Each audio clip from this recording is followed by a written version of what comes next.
This kid's fire.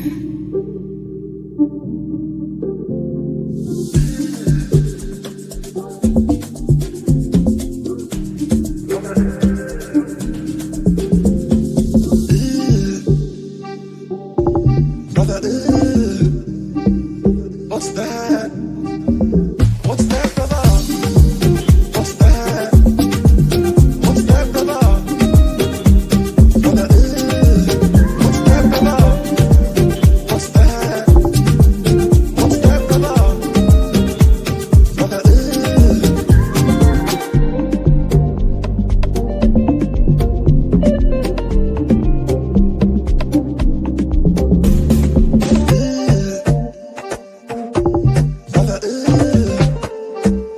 what's that? What's that, brother? What's that? What's that, brother? Brother, what's that, brother?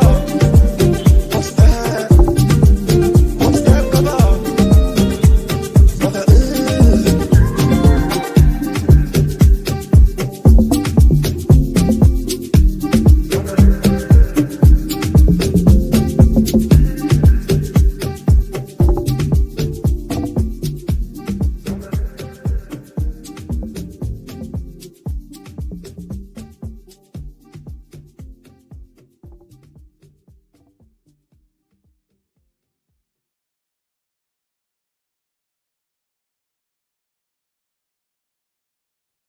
Yes, people, welcome back to another stream. We are live every Monday, 11 a.m. Myself and Nobbins discussing the weekend's football and what the hell's going on with City. No wins in the last 4 Premier League games, man. Smash these likes up. Make sure you guys are subscribed to the channel as well if you guys are new. I'm cold because the boiler wasn't working, and now it is working, but it's taking ages to fire up, man. So it's fucking freezing here.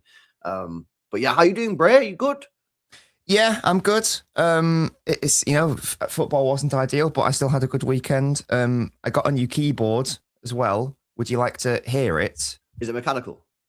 I mean, my other one was mechanical, but it didn't sound very nice. So this was my old one, and this is what it sounds like.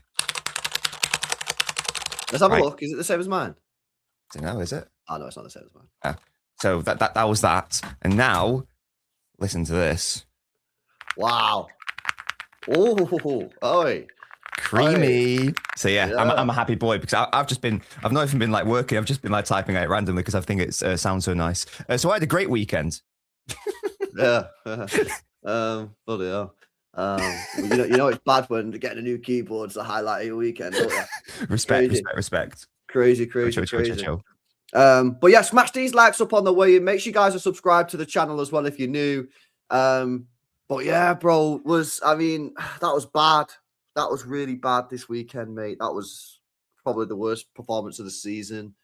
I think it was arguably worse than some of the performances we put in last season. I think the first half for me was probably one of the worst first halves we've seen under Pep Guardiola. Was it that bad?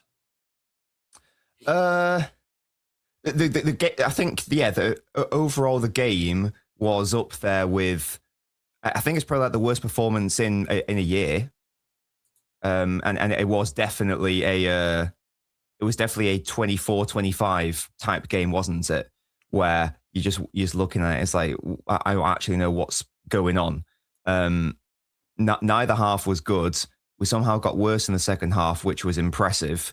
And I think, that's because I was chatting about it with my viewers. I was like, when was the last time we had a half that bad? And I think we concluded that it was probably maybe like Arsenal at the Emirates, that second half when we conceded all of the goals. Just collapsed. Yeah, exactly. So that was probably like the most recent time it was that bad. It was there was nothing good really in either half. But I didn't understand the setup from Pep. Lots of people will blame individuals, and they're right to do so, because I don't think any individual apart from Donnarumma had a great game. But it's at the same time, I don't accept that this run of bad results can just be put down to chalk it off as, oh, that was a bad result, or oh, we were just a bit unlucky there. I think that there's more going on here. I've been having a go at the setup for a number of weeks now. I don't like it. I don't really get why I think you and I briefly touched on it on Twitter, didn't we? I don't really get why we've moved away from what was, in my opinion, working. And Brian says Pep is stuck between styles. That's something that John McKenzie and I discussed on stream as well. We were talking about that because the tactical meta is changing, and I haven't decided. And it does seem that Pep doesn't really seem to understand or hasn't decided maybe what he actually wants to achieve. I certainly can't figure it out. We're sort of half in, half out. I don't think it's quite working. Well, that's what a lot of people are saying. And who said that then in the chat? Was it Brian? Yeah, Brian speaking about Pep is stuck between styles. And it's funny, right? Because someone mentioned this in the chat to me the other day, right? About if you go back 2 months ago, we was playing a little bit deeper, we was hitting teams on the break, and it wasn't amazing football, but it was quite efficient. It got the job done. And we actually saw the best of Erling Haaland. You know what I mean? He was winning a lot of duels. He was bringing play, and there was also a lot of space. And it seems like in the last 2 months, it seems like we've gone back to this sort of like possession-based style of football. And yeah, it just seems a bit weird, man. Like, he's put Doku back out on the touchline, which doesn't really work. Like, we've seen Doku's best performances in field. Yeah, I agree. I think Pep's kind of a bit confused about what to do, about how to set the team up. And that's a bit weird, really, because we're more than halfway through the season. You would be expecting now to see a little bit of sort of stability and a bit of a style of play and a setup sort of come through. And we're not really seeing that. And I actually think we don't really know what we're seeing. I kind of feel like every game just, I don't really know what to expect, you know? It's odd. I don't really... I don't really understand if we take our heads back to the start of last season, and where it was like the first game against Chelsea, and Pep for the first time to my memory anyway played this 3-1 shape, i.e. what we have been playing. I think basically since we beat Sunderland. I think that's what that was the game where we've consistently moved away to this. We did play it earlier in the season. That was the first game where we properly locked it in. And if you remember, like in that period last season, where at the start of where we were just losing game after game after game after game, and Pep just was not budging as to the 3-1, even though it was very clear that Kovacic or Gundogan or whoever it was in that one just could not do the job, because the emphasis is on that one, isn't it? And the entire midfield doesn't exist, and it's reliant on one person's shoulders. But he was so adamant to do it, and then eventually he switched up, but it took a long time for him to move away from it. So he's clearly had it in his head that he wants to play like this for a while, because he was so desperate to play like it last season. Maybe like Rodri coming back has made him think that it's something that we can do. But this is still a Rodri who isn't at 100% fitness. And even last season, I was cautious as to whether Rodri, even a fully fit Rodri, would be able to do it, because if the defensive midfielder is being left entirely in isolation and on their own, then ideally, the sort of defensive midfielder that you need is someone who is more than comfortable covering the entire midfield structure out of possession on their own, like in respect to like when there's a counter attack. Now, there's not many defensive midfielders who I think could actually do that to an elite level. I think Prime Fernandinho would have done it, for example. Very different defensive midfielder to Rodri. People like me saying it. I think Declan Rice could do it because he's got the physical attributes. But I don't think Rodri can do that. Even a fully fit Rodri, I don't think he can do it. Against United, how many players did they just get in and around Rodri to deny him access to our attacking players as well? That's one of the main reasons why, certainly in that first half anyway, I hardly saw anything from Haaland or Foden or Doku or Semenyo or Bernardo or Rico Lewis, because United weren't letting us access them in dangerous areas, because it's so easy. It was so easy for them to just surround him, basically. It's not the first time we've seen it either. We saw it against Crystal Palace, and we saw it against Everton as well. And the solution in the second half was to drop a player deeper. And then we got around them and it worked, because what United were doing was they were committing loads of bodies backwards and they were sucking us in. And then they were playing through us quite easily. So United were playing exactly how I wanted us to play, in all honesty, on Saturday, where they have loads of players in the build-up, the opponent presses high, and then you play through them. That's how we played so well against teams like Bournemouth and against Liverpool as well, when we had 5 men in the build-up plus the goalkeeper, and they engaged us high. And then I think you touched on it earlier, like why we were playing so good on the counter before.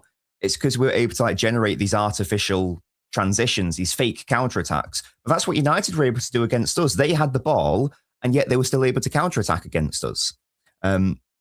So I don't really get what we're doing. It's not just a system issue, by the way.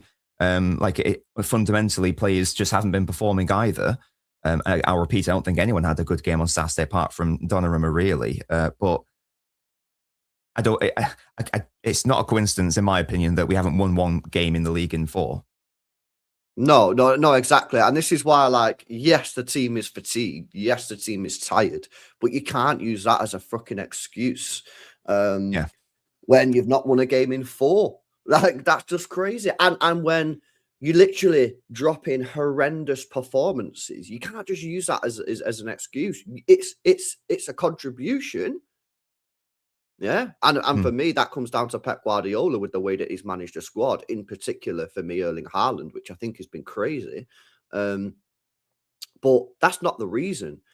You've got to look at the fundamental setup of the team, the way the team is set up. And yeah, I know, Mike in the chat then said, I know, lads, but we've got 2 young centre-halves at centre-back. But again, that for me, I don't think that was the reason why we were shit, if I'm being honest with you. Fundamentally, we couldn't get the ball. We couldn't play out from the back. Playing out from the back, we were really struggling with that. We couldn't get the ball to our forward line. I actually felt when we got the ball on the United's box, we kept it really well and we looked okay. The problem is... Didn't get there often enough. We didn't get there often enough. And when we did get there, we didn't do anything with it. We couldn't create anything, which is, for me, is why I think you have to play Ryan Cherky in this side, bro. Because if you're not playing Ryan Cherky in that team, who realistically is actually going to create a chance in that side? Because at the moment, you've got Foden playing a little bit deeper, right? So that's not really something that he's going to be doing when he's that deep. Bernardo's never really been a player that can create a lot. Doku touchline, for me, is just pointless. He just doesn't do anything. He just takes players on, wins corners, and then takes corners, which is shit. And obviously, we don't really know what we're going to expect from Semenyo. I didn't think Semenyo played well, but I don't really know what to expect from Semenyo. It's too early to talk about Semenyo, right? So I think you do have to look at Pep on some of these problems and go, when we've scored 1 open play goal now in the last 4 Premier League games. 1 open play goal. Haaland is getting 0 chances in these games. 0. So for me, the decision to drop your best creative player in the team has to be questioned. I have to look at that and go, why the hell are you dropping the best creative player in the team when we can't create jack shit? Our best chance against United was in the lane header off a corner. That was it. That was our best chance. So for me, I don't understand why he dropped Cherky. That for me was crazy. I don't know your thought. We will speak about Foden. I know a couple of people have mentioned it in the chat, guys, but I don't like this Foden playing deeper. Me personally, I don't like it. I want to see Foden further up the pitch.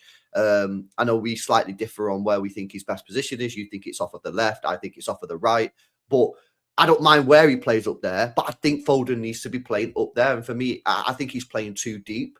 I think Bernardo's playing too high up the pitch. I saw your tweet. I responded to your tweet. I basically, I did agree that, and this goes back to the Rodri thing.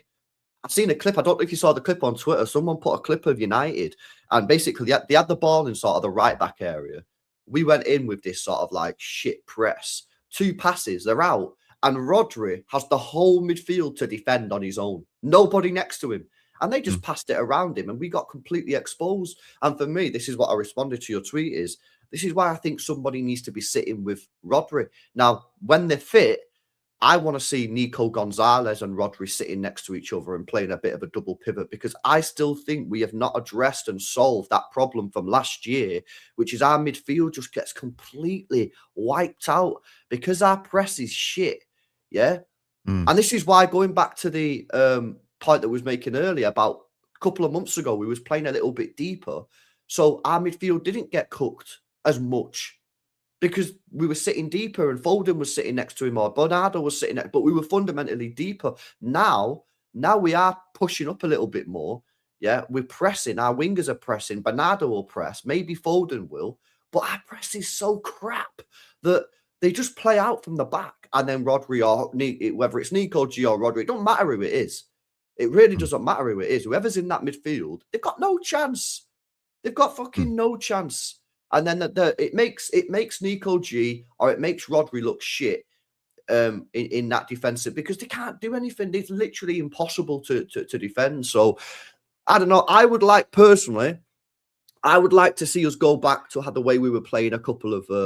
I mean, it feels like maybe it's like 7 weeks ago now, maybe 2 months. I'm not sure exactly how long it was ago that we changed, but I think that I would like to see City and Pep go back to that style of sitting a bit deeper, being a bit more defensively solid, yeah, and then hitting teams on the break and maybe not pressing as much, because our press is not working, brother. That's the way I feel. I don't know if you agree. I know you sort of like pointed a bit of it out on your Twitter yesterday. I seen your tweet. Yeah, there's a lot to unpack there. I think that I wanted Shirky to start. However, if Núñez isn't available, it makes it very challenging to accommodate Shirky. That's the only thing I would say to that.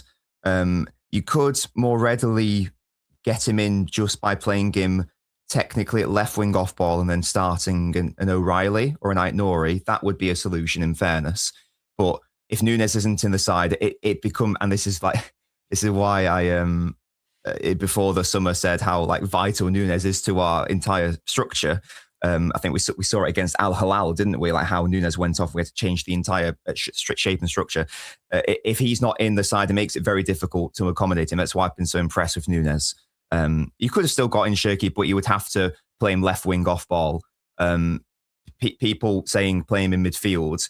He's played in midfield twice off ball this season, and it was 2-0 against Spurs and it was 2-0 against United, and he never did it for Lyon. I think it's wrong to view Shirky as an off-ball midfielder until we see it work successfully, because right now he's never played there and it's worked for City. He's never played there for Lyon either. So I need to make that clear. Well, what else do I want to say? I agree with like the whole playing players a bit deeper. That would, though, lend itself to Foden playing deeper, because if you think back to those games where it was Liverpool, where it was Bournemouth, where it was these fantastic performances, it was because in our five, Foden was deeper. Foden didn't play deep on Saturday. He didn't play deep against Brighton. He didn't play deep against Chelsea. He played high. That's the point I'm making. To have the performance that we are after here, that we're discussing here, you have to play him deeper. The best performances came when he was deeper rather than when he was higher.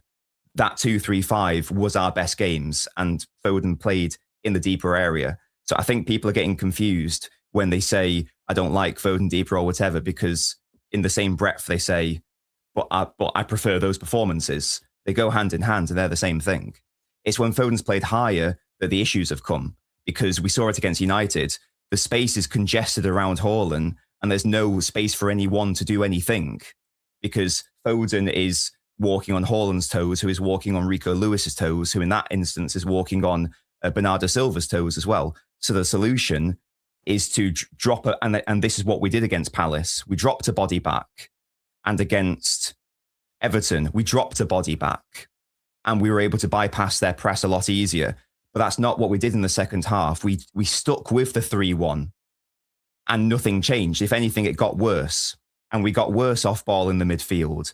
And the issues around Rodri got a lot worse. And that's why United were able to generate even more chances. So Pep made the team even worse by putting Shirky into an off-ball midfield area that he was not prepared for. Not his fault. It's not the sort of player he is right now. I would argue it's not the sort of player I ever want him to be. And as a consequence, we conceded an even higher quality of shot and chance. And we're actually, amazingly, able to create even less in that second half, which I didn't think was possible. But we created even less in that second half.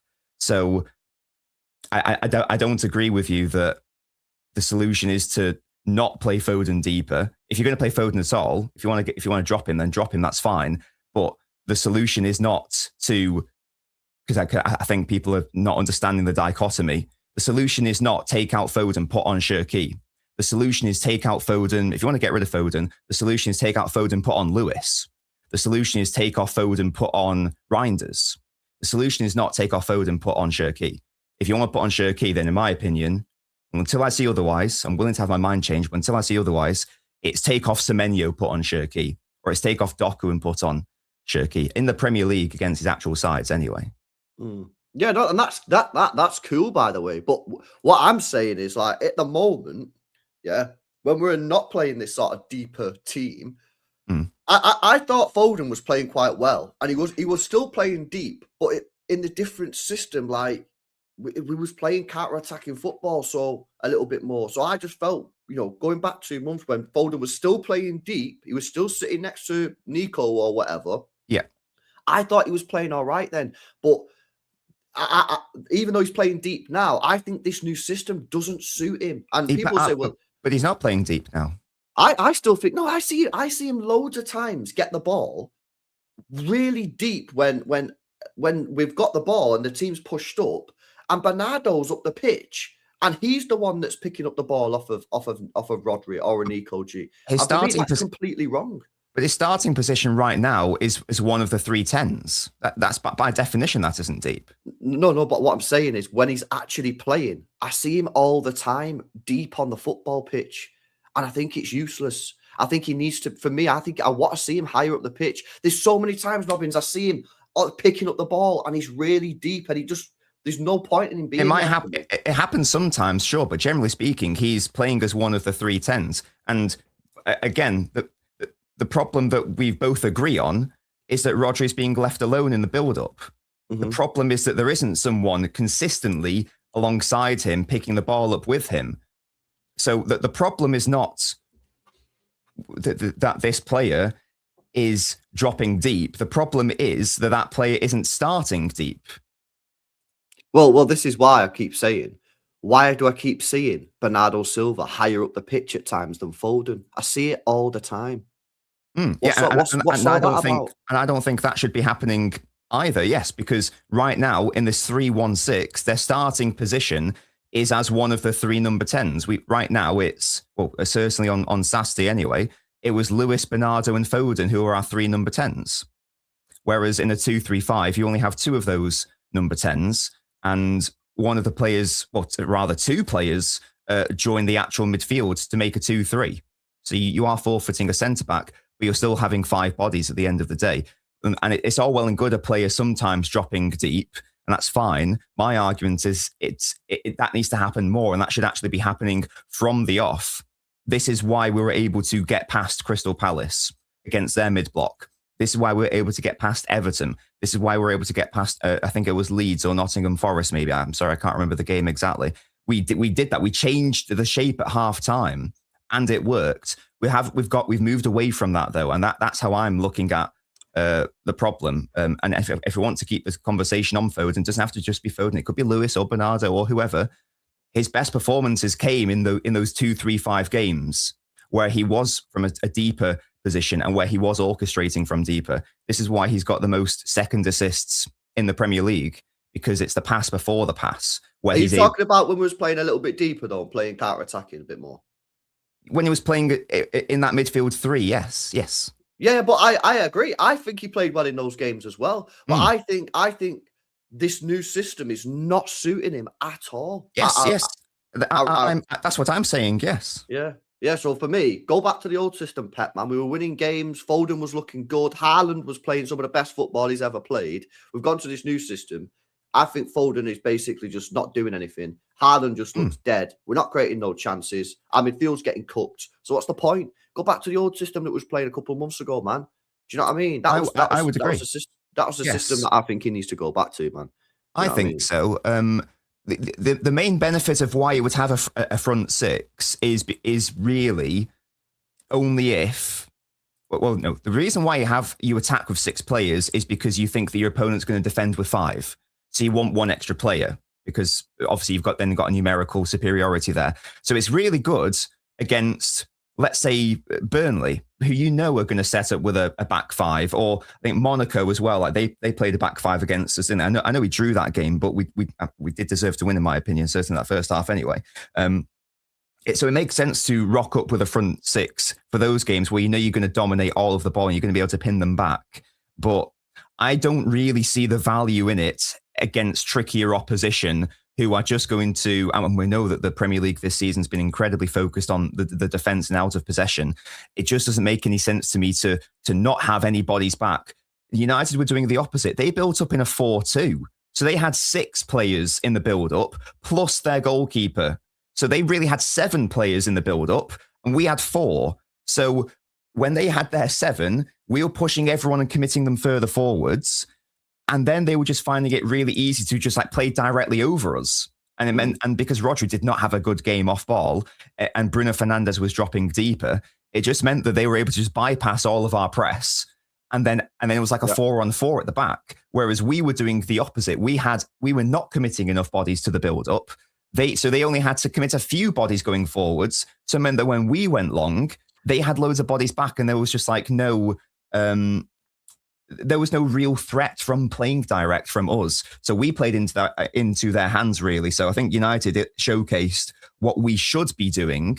And that is, if you are up against a team who are making it hard for you to play out from the back, then you need to drop more bodies deeper. And if that means playing all 6 of Lewis, Elaine, Kusanov, Ake, Rodri, Foden, and Bernardo in there as well, then do that. If it means getting out of that initial build-up phase and that leads you to more control in the game, then do it even if it's temporarily. But we didn't do that, and United did, and that's why in my analysis video I gave Carrick a lot of credit, because I felt that he had the correct solution there and Pep didn't, which is a shame. Yeah, keep your comments coming in, guys. I'll whack them all up on the screen. It's interesting debate. Smash these likes up on the way in as well. Big up to MCFC, says, I hope any City fan that's not a Donnarumma fan gets in the bin. Guarantee you those same people are the ones that didn't want Mark Gay. Thankfully, they don't run the club. I tell you something as well, yeah. Have you seen this fucking comment from these agents today? No. Donnarumma's agent, he said, the other day, Donnarumma jokingly told me that he wants to play at City for 4 or 5 years. It's an adventure, but he was just joking. If the opportunity arises to return to Italy, we'll seize it. Why is he fucking saying that for? What the fuck? What's wrong with these agents, man? Is that real? Yeah, it's real. That's it, extra. Enzo Raiola. The other day, Donnarumma told me jokingly that he wants to stay at City for 4 or 5 years. It's an adventure, but he was joking. If the opportunity arises to return to Italy, we'll seize it. Fucking hell. Can you chill, please? Like, what the hell's all that about? Yeah. Fucking hell, man. That's odd. Yeah. That's odd. I'm assuming, I don't know. I'm assuming it's not serious or I have no idea. Whatever. I fucking hope not. Well, but also, like, if we're being fair, Donnarumma is the highest paid goalkeeper in the world, and Italy's in a financial mess. So no Italian club could afford him anyway.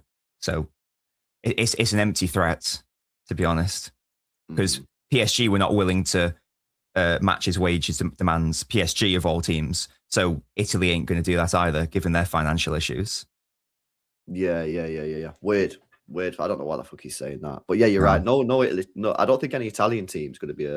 They wouldn't be able to afford him. They wouldn't be able to afford those wages. No. He was very, very good though, man. Donnarumma. Some of that double save he made, by the way. Yes, I don't know who had the first shot. Fun. Was it Ahmad? Was it Ahmad who had the first shot? Ahmad cuts in. Casemiro, bro, that was unbelievable goal. That is world class. If it wasn't for him, mate, it would have been an embarrassing scoreline. Literally. Top performance from him. Shout out to him. Absolutely, yeah. No, it could have been 5 or 6, and if these are the performances that become consistent and become like the norm or whatever, then I think that it definitely would answer the question of, has the trade-off been worth it? If this becomes the norm, because this was like a PSG versus Arsenal or PSG versus Aston Villa in the Champions League last season performance. So hopefully we can see even more of these, because he was that was his best game for City by a fair margin as well. It was brilliant. Yeah, he was. What did you make of Hazard, by the way? Because it's quite interesting, because I thought he played well, right? But I actually thought that was one of his worst games for City. I think he's played miles better than that for City. But it's funny because on Twitter now I've seen rival fans glaze him, and I'm like, the fuck. What did you think about Hazard? I felt he had I mean, it's easier to shine if you're surrounded by shit, in fairness, and Delaney and Ake did not have good games. So Kusanov was definitely the best defender on Saturday. There's no doubt about that. So he does need to be. So he was probably by definition, he was probably our second best player overall.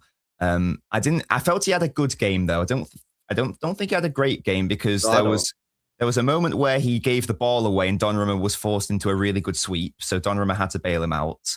There was a fantastic moment where Rodri gave the ball away and Kusanov had to nip in and get there ahead of Mbumo. That was elite. That was amazing. Maybe I'm being unfair here. I felt that he could have done better for the first goal. And that sounds unfair because he was in a 2v2 situation. But in my opinion, Fernandes too easily does him. Fernandes is very clever, and he does open his body up and he does position himself as if he's going to pass it out to his right and Kusanov's left. So Kusanov then shifts his body, and then in that split second, Fernandes has mugged him off. He's created the space to play it into Mbumo. My argument would be, even if Fernandes did play it out to your left, Bernardo had that covered. So you changing your body, you shouldn't have had to change your body position. You should have just had in your head, Mbumo is my man. Bernardo's got whoever it was it Ahmad maybe? He's got him covered on the left. I think Semenyo has Dorgu. I've got to stick on Mbumo, and he didn't. And Fernandes, in my opinion, did him a little bit too easily. And it's a great goal. I don't want to go too harsh on him there, but I think he could have done. As my voice breaks there, I think he could have done a fair bit better for their goal. It's not to place all the blame on him, because the blame needs to go on the set piece coach. Because I don't know what we're doing. That's the second time that's happened this season. Chat told me it was the Forest game. Do you remember we had a corner and then it got headed out, and then Tijani Reinders just kicked it back in, and then he counter-attacked and scored? I can't remember the game, but the chat think it was Forest. It definitely happened in the Club World Cup as well. Maybe it happened in Forest as well, but it 100% happened in the Club World Cup, where I don't think the game mattered, or maybe it did, where it was the same situation. Reinders was the last man, and they countered and scored. Maybe it was against Al Hilal. I can't remember exactly, but it definitely happened also in the Club World Cup, because I remember thinking, like, what is going on here? Like, I know Reinders isn't a DM, but like, why are there so many bodies back? So it probably happened in both games, because I distinctly remember the Club World Cup happening also. Yeah, definitely needs to improve. Let's have a look at some of you guys' comments in the chat. Prakash says, LB, you're wrong if you say Cherki should have started, and Nobbins is correct to say he can't start without Nunes. Also, he's responsible for the first goal of non-play. No, he could have started, but I think he just should have played him off the left and had an O'Reilly or Nori on instead. Yeah, that's cool. That's cool with me as well. I don't need him in the middle. I also think it's a little harsh to blame Cherki. Like, bro, it's a shit free kick, but like, you know what I'm saying? And then I watched it back, because I initially thought, Cherki, you really should have took Bruno Fernandes out. I watched the replay. By the time he could have took him out, Bruno had already played the ball. So, it wasn't Cherki's fault that goal happened, man. It was just a shit setup of the set piece, man. I think it's harsh to blame Cherki for the goal, mate, if I'm being completely honest. I think there's an argument to be made that he could have and should have done more rather than just stick like a leg out. But he can't be expected to bear the blame for having Mbumo and Bruno run at him full pelt under no pressure. Like that the blame can't all be put at his door for sure. And the main blame, in the same way that Kusanov, the blame can't be for him for the goal. The main blame has to be with the suicidal setup. The actual fundamental setup. Yeah, no, I agree with that. I agree. Right, something that I wanted to speak about, because I've been speaking about this for a long time, right? And I want to get your take on it. Obviously, Nico G is still not quite fit. He will be fit for the weekend. He was 50-50 for United, didn't make it. Apparently, he's not in the squad. for the Bodo game, so he's still quite not ready, but he should be available for this weekend. Is it time, Nobbins, for City to play Rodri and Nico Gonzalez together? It sort of takes the pressure off Rodri. It takes the pressure off Nico G. They're almost sharing responsibility. It increases physicality in that midfield where we're still probably slightly weak. It probably increases that control you were speaking about before in terms of getting that control. Probably gives us a few more options about playing out from the back rather than just, opposition, Matt Rodri, and then they don't know what they're doing. We've got that extra option. And maybe it also frees up whoever you play in that sort of advanced midfield position, maybe frees them up a little bit more to do a bit more sort of attacking without worrying completely about defending, because you've got Nico G and Rodri behind you. What do you think about that? Because this is something that I want to try. I think this is something that we need to give a go. Yeah, it's something that I have advocated for before the start of the season. And I think that in an ideal world, I think that it would be probably the best option. My only concern, which is one that has developed this season, is that, both Rodri and Nico have been experiencing fitness issues and injury concerns. If you start both of them and that becomes almost like the default, then what do you do when you need to rotate them both? Because you can't. And then what happens when inevitably, because right now, I mean, I know Nico's injured, but in theory, when he comes back, right now, if Rodri starts and he needs to be rested, rotated, picks up a knock, then you bring on Nico, don't you?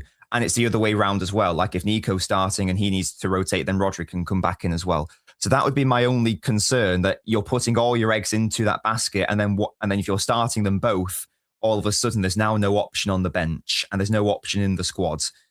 So I think until I see that they are both over their fitness/injury issues, or we sign another player, I probably wouldn't advocate for them both starting. But that's not out of desire, that's out of necessity. I think that if we were just thinking of, you don't get any injuries at all and fitness isn't a concern, I probably would do that. That's what's in my head now, though. Like, what if one of them falls and they're both on the pitch at the same time? Then you're a bit shafted. Yeah, I mean, you are right. I mean, could Nico O'Reilly potentially do it if he sat next to Rodri or Nico G? I don't know. Could he potentially do that as an option? Maybe. I just think that we're in a position that we need to try something different. We need to try something. You know, if you go back to the treble year, we weren't playing great football there. Then he tried something new and it worked. And I just think we need to try it. And I completely understand the risks. There is a big risk, you know, playing you two players that are very key. Look what happened to Diaz and Gavadio. It could happen that they both could get injured in the same game, you know, and then we're completely screwed. But I just think we're at a point where we need to try something. And for me, this is something that I think could work. I think it'll give us that control over midfield. It'll give us that physicality that we're crying out for. I maintain that you could, even if another one got injured, you could still play Bernardo next to Rodri or Nico G. Just tell them to sit there and just, you know, don't let him go further forward. So I think we should try it when they're both fit. Maybe wait until they're both like legit 100% match fit. Maybe don't do it too soon. I don't know. See what the doctors say. But I just think that could be good. And I think it just frees up that advanced midfielder, whether it's Foden, whether it's Cherky, just to sort of like, right, you know what I mean? You've got Rodri and Nico G behind you. You've got a little bit more freedom. And as well, if you were then to tuck in Doku and maybe Semenyo off the wings, you know, you're packing out that midfield then. You got 5 players in that midfield. Again, I think that contributed to part of the problem against United, that we played Doku as a touchline winger and we played Semenyo on the wing. So it made it even worse, because then when they did play through us, you've not got them players in. But when Doku plays in field, you've kind of got like, not really an extra midfielder, but a little bit, like, because he's a bit more central.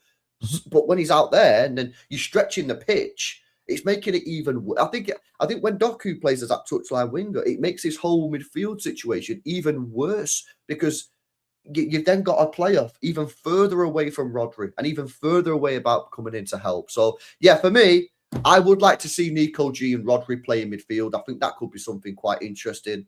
And as I've said all along, I don't know if it'll work, but I'd like to see it. Maybe you wait until they're both fully fit. You've got Nico O'Reilly who can step in if you need to rotate or someone gets injured. No, we've not forgot Kovacic, no sheds, yeah, but at the moment he's injured. And, the rumours are end of February, beginning of March. It's probably going to take at least a month for him to get up to sort of normal fitness anyway. So if we're being honest, you're probably not going to see a legit Kovacic until maybe April. And that might be optimistic. I don't know. Depends how long it takes him to get back to full fitness. He's going to have to basically go through a whole preseason again, isn't he? So yeah, that's something that I would like to see. I want to see it tried out. What's your thoughts on this Jeremy Doku touchline winger versus inside? Because for me, mate, like the last 2 years we've seen Doku play like on the touchline, right? And I just think it's basically pointless. We've seen this season Pep play him more in field, and he's been one of our best players. I'd argue that up until he got injured, he was probably top 3, top 4 players for Manchester City.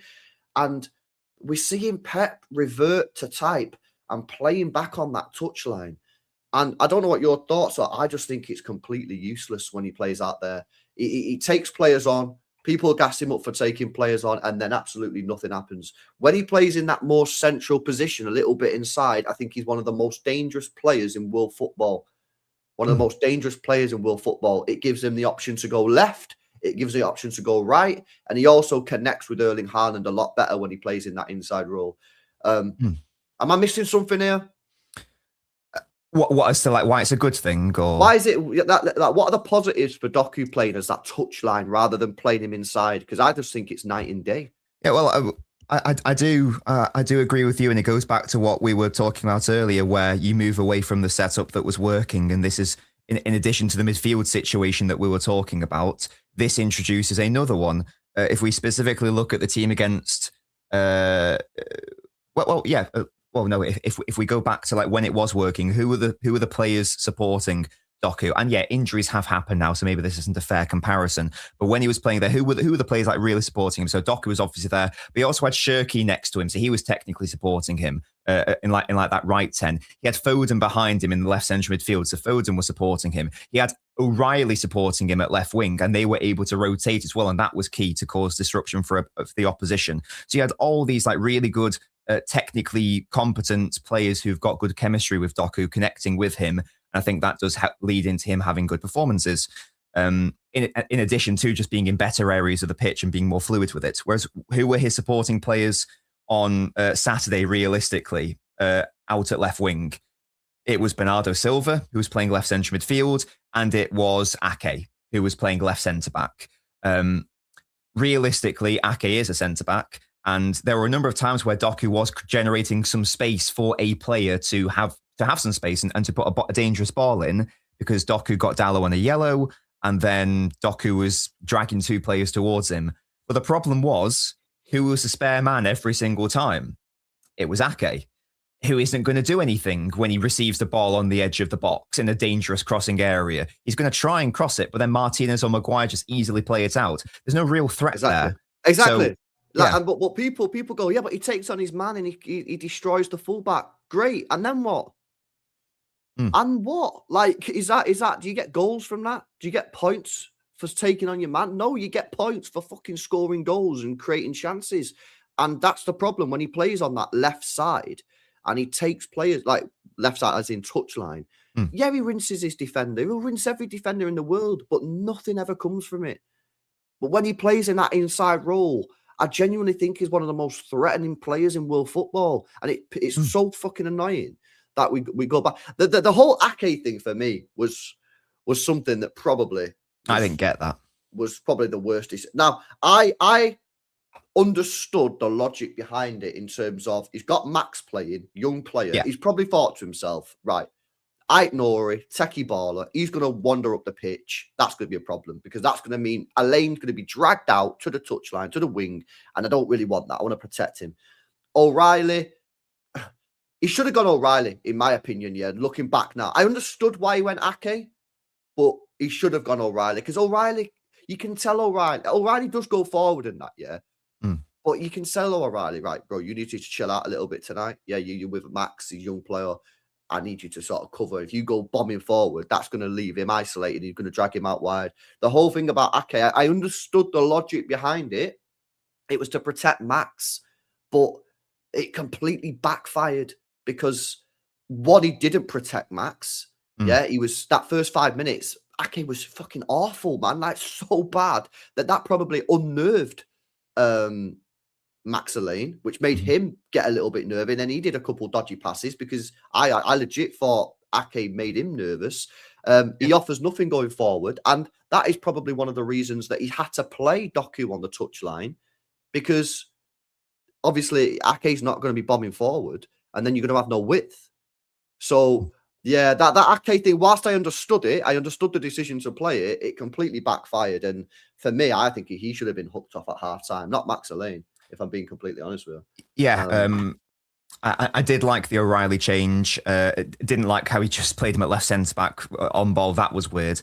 But yeah, you needed someone, if you're going to play Doku like that, and if Doku gets doubled up, then even Doku can't always take on two players at once. So in which case you need to make it, because so that means that Doku's always going to create space for someone. So whoever's going to be able to exploit that has to be someone you want to exploit it. You don't want Ake doing that. You want Aït-Nouri to be exploiting it. You want O'Reilly to be exploiting it. And that can't happen if Pep plays Ake at left back to move into left centre back. Even if that were Gavardio, maybe it's a different conversation, but these are the players that we have. So yeah, there's a number of reasons why I didn't like it and why it didn't ultimately work.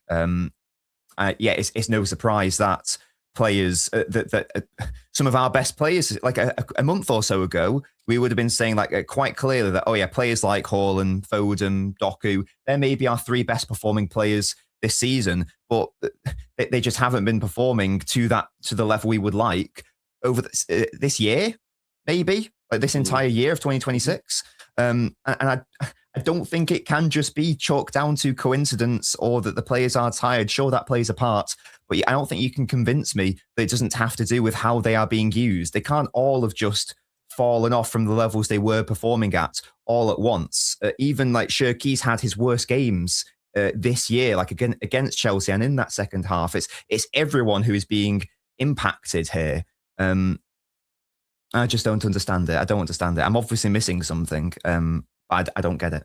I think it's to protect Max, but I think it backfired because then it's the consequence. It's a knock-on effect. It's all right saying, "Oh, we'll play Ake left back because it will protect Max Alain." Yeah, that's cool, fine. Okay, but then what does that do for everybody else? What does that do for the left winger? What does it do for your on ball? What does it do for your playing out from the back? What does it do? Blah blah blah blah blah blah blah. There's pros. Of course, there's pros. That 1v1 defending, Ake is good. He'll sit next to Max. That means Max won't be dragged out. And I don't really remember too many occasions where Max Alain was dragged out to the left wing. Yeah, because obviously Ake was there. That's all cool. They're all positives and they're all legitimate 100% reasons to play Ake. But then you also have to look at the cons.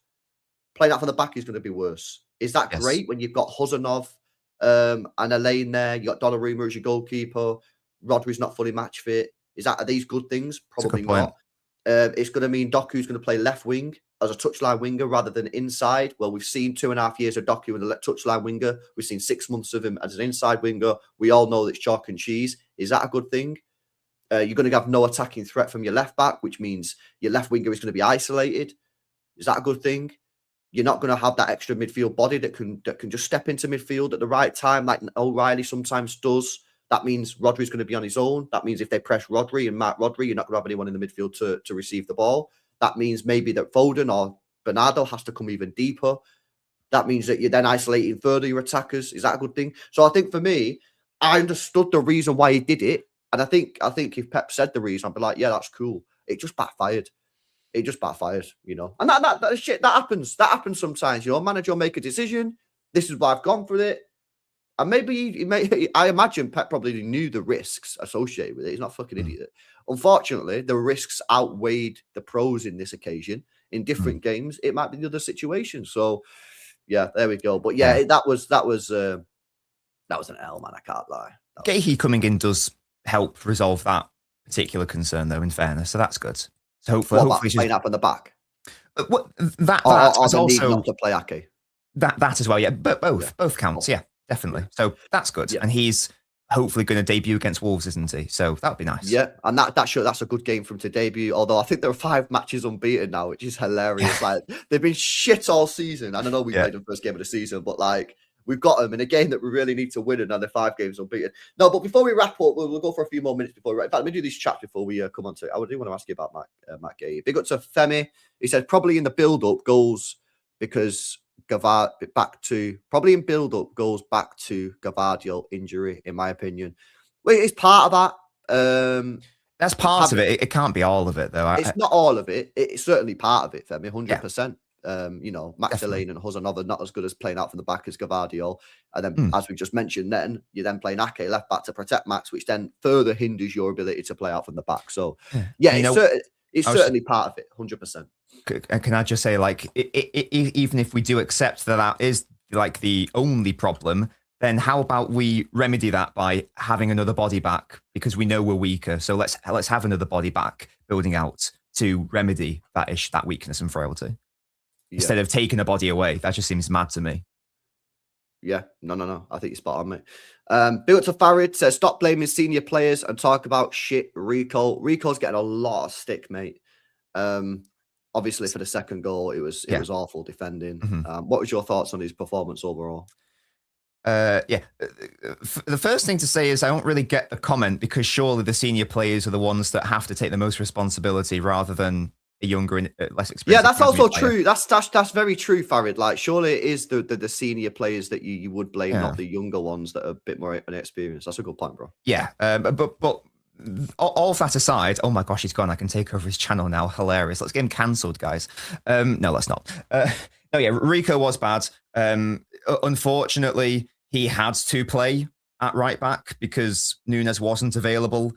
We have a bit of a defensive crisis right now. So in an ideal world, no one wants to play Rico Lewis at right back. I'm sure even he does not want to play Rico Lewis at right back either. All that being, and of course, there's no justifying his work from the second goal. It's unacceptable. I will say that that's not the reason why we lost the game, because we should have conceded about 3, 4, 5 before then. But what I would say is that what no one can really defend him on is the work that he was doing in possession, because throughout the whole time he was on the pitch, and he was on the pitch for a long time, it didn't help that we were congesting up top, and they were stepping on each other's toes. But in those moments where he had to be good in those pockets, he just wasn't. He had a couple of moments where he could have been good in that second half, especially when the game was opening up a little bit more, and he just wasn't able to do it. So I think you can definitely blame you can have a go at Lewis for everything, but I would suggest that more anger should be directed to the on-ball work rather than off-ball, because he is a midfielder and he didn't play good in midfield, but he's not a right back and he didn't play well at right back. So that's my take on Lewis. Ideally, he wouldn't have started, but you know what's kind of mad though? I remember you've been saying throughout the season, and everyone sort of brushed it off, right? But you've been saying throughout the season that like it is pretty mad that we've got a system where Nunes is like a extremely important piece, structurally integral. Yeah, no, exactly. That's fucking insane, isn't it? Do you know what I mean? And like now he's out with the flu. He's not available tomorrow, by the way, but he's going to be available for Wolves City. You're saying Nunes, by the way. Squad building. Yeah, it is a bit mad. By the way, breaking news. Oh, Matt we're signing a right back. No, unfortunately not. Matt Gay has now signed his Manchester City contract. He's on over £300,000 a week. Which is a lot of money. There you go. Yeah, Matt Gay signed the deal, 300 grand a week. Awesome. There we go. Well, if you want to get him in early, you've got to give him a reason to sign the contract versus the massive signing on fee. There you go. I don't think it's worth that much in a wage, but you're paying a premium because you're buying him in Jan, and you're not paying the club that much money. So sign-on bonus as well, isn't it? Exactly. So that's how one would justify it, wouldn't you? I'm sure they'd have like crunched the numbers and gone, well, if we're paying X amount of a wage, it basically equals how much it would have been as a signing on fee. Yeah, exactly. Exactly. That's exactly what's happened. You know, he was going to get like 10 million quid sign-on bonus in the summer. So City have just said, well, we're not going to pay you a sign-on bonus. We'll just pay you a higher wage to spread it out over the contract. So that's what's happened. That's why he's on 300 grand a week. So it's not different. People just want to see because 300 grand a week. Right. But if he was on 250 grand a week in the summer, but you give him 10 million sign-on bonus, would you still be moaning? Yeah, I just think it's a non-issue, isn't it? It's a in my non-issue, bro. opinion. It's irrelevant. He's a fucking good player. He's a good player. He's going to come into his team, make us better. So I don't give a shit. You know what I mean? GG's to him. He deserves it, man. He's a good player. And that's why people run down the contract. Yeah, but it's not mental though, bro. Because if he got a £10 million sign-on bonus, yeah, in the summer, and we give him 225 or 250k a week, which is probably market rate for him, if we're being honest, would people be then moaning about it? No, everyone is like, oh, chill. But because it's 300 grand a week, everyone's like, oh my God, he's on 300 grand a week. Yeah, it would just be a different way of structuring it because the main stumbling, as I understand it anyway, the main stumbling block as to a deal was the fact that Gahey knew that he was due for a big payday in the summer with a big signing on bonus. So you'd assume that if you match it or there or thereabouts, then that's going to alleviate the concern, isn't it? So yeah, if there is a slight net overpay, it's not going to be that much. And you've also got to consider that we're getting him in early as well. And we do need a defender in Jan also. So I think that if you are paying a premium, it's not a premium which is unjustified given the context of where our squad is right now, in fairness. So I don't consider it that much of a problem, to be honest. Nah, not do I. And we need him. So, you know what I mean? We need a centre-back. So there you go. Yeah, good signing that. I wanted him last January, mate. I remember speaking about it last January. Yeah, you were big on him, weren't you? Yeah, a lot of people didn't want him, but I think he's a really good player. He can play left-sided centre-back. He can play right-sided centre-back. He's got a bit of pace about him. He's athletic. He's strong. He's Premier League proven. He's about to enter his prime years. He's another leader. He's another captain. So yeah, I think this is a really fucking good signing. Me, I'm actually buzzing. I'm over the moon with it. And yeah, you won't catch me talking about his wages. I couldn't care less. But yeah, there you go. Yeah, Sweet. Comes in, improves the squad. We need him short term. Don't know what's going to happen longer term with the rest of our younger defenders, but that remains to be seen. But yeah, there's no doubt short term and medium term, it's all roses, definitely. Yeah, no, definitely. Right, lads. Well, let me do a super chat and then we'll get off. I'm going on Saeed's channel in 15 minutes. Big up to Ahmad says, can Semenyo and Gay play the next? Nah, they can't. They can play the one after that. Well, the round after. Yes. 16. Yeah. We need to get past the league phase first of all. So no, not in Jan. When the knockouts come, that we'll be able to register them then. Yeah, there you go. They're saying that Max Elaine can though. Max Elaine can play. Yes. Yeah, I think that's to do with list B or something. Yeah. So Max Elaine can play. But yeah, Gay and Semenyo can't play. We shouldn't need them anyway, man. You know what I mean? Bodo haven't won a fucking game in the Champions League yet. Yeah. So if we can't, I know that we've got a weaker squad, but if we can't beat Bodo Glimt away and Galatasaray at home with the personnel that we have right now, then we don't deserve to qualify for the knockouts, quite frankly. So yeah. Nah, facts, man. All right, boys. Sweet. I'm gonna go and get cooked on the Saeed channel, which is fucking fantastic news. By the way, how the hell are we second still in this league, bro? Oh this my god. I mean, have you seen like the data going round about how many goals have been scored this season as well? Like how many goalless draws we've had. I did a tweet just saying how like if Arsenal and City continue to score at the rate that we have been scoring this season, then there won't be a worse title race for goal scoring since Leicester won it in 15-16. Like that's how stinky this season has been entertainment wise. If you like goals anyway. If you don't like goals, then it's just dead, isn't it? Everyone just plays like mad, like fucking defensive, like football, and then just hits everybody in transition. And it's hilarious because that's basically what I'm saying City should do. Do you know what I mean? But like, it is, that's literally how everyone's set. So everyone gets 11 men behind the ball, defends, and then just tries to hit people on the break. That's why everyone's signing like rapid players, bro, for counter attacks and shit. And I feel like we're like, I'm not going to go over it again, but that's kind of like we're kind of stuck between, do we want to do this possession-based football and then break teams down? Do we really have the players to do that? Are they good enough to do that? And if they're not, then do we do this cat? I don't know. I feel like you're right. We are kind of stuck here between what we sort of do in terms of how we play. All right, man. You done your match review, yeah? Yes. I've done my match analysis. So if you want my thoughts in a little bit more detail, we have gone over it a little bit of it today. But if you want even more detail on it, would recommend that video. In my opinion, it's a good video. You might not want to relive the derby, but if you want to understand what went wrong, and I think it's important that we understand what went wrong, even if we don't play well, then it's worth a watch in my view. That's the link, guys. Go watch it before Saeed's channel, man. Saeed's always late in it, so go give that a watch and then come over to Saeed. Yeah, that's the link for Nobbins and analysis video. We got Emperor says, "How are we for homegrown?" I think we're chill now, to be honest with you. Like we've got a few, haven't we?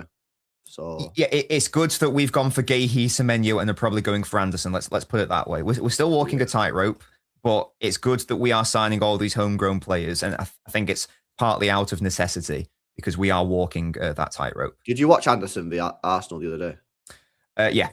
Yeah. He's lovely, isn't he? He would have been someone like him would have been nice in the summer. Yeah, but instead we went for Reinders and changed the style of play, which just entirely confuses me. Squad building. Yeah, Anderson's mega, bro. I've been on about Anderson, bro, since the summer, and people was telling me that I was chatting shit. People say he was a dead player, that Wharton's clear, and slowly but surely, people are starting to come over to the Anderson hype, man. The guy's a fucking beast, bro. I can't lie. He would massively improve. He's the sort of player that we need, obviously, and given how we're playing this season, he's the sort of player that we should have signed in the summer. He covers so much ground as well. That's some people don't mention that. Like he covers ground really, really well. He gets stuck in. But he's actually really good on the ball as well. Really good on the ball. Like underrated on the ball, man. You know what I mean? So yeah, there you go. Big up Emperor. Right, lads. Go and watch Nobbins' video, and then if you want to see me get cut, come over to Saeed's. If not, enjoy the rest of your day. And yeah, we'll catch you in the next one. Peace out.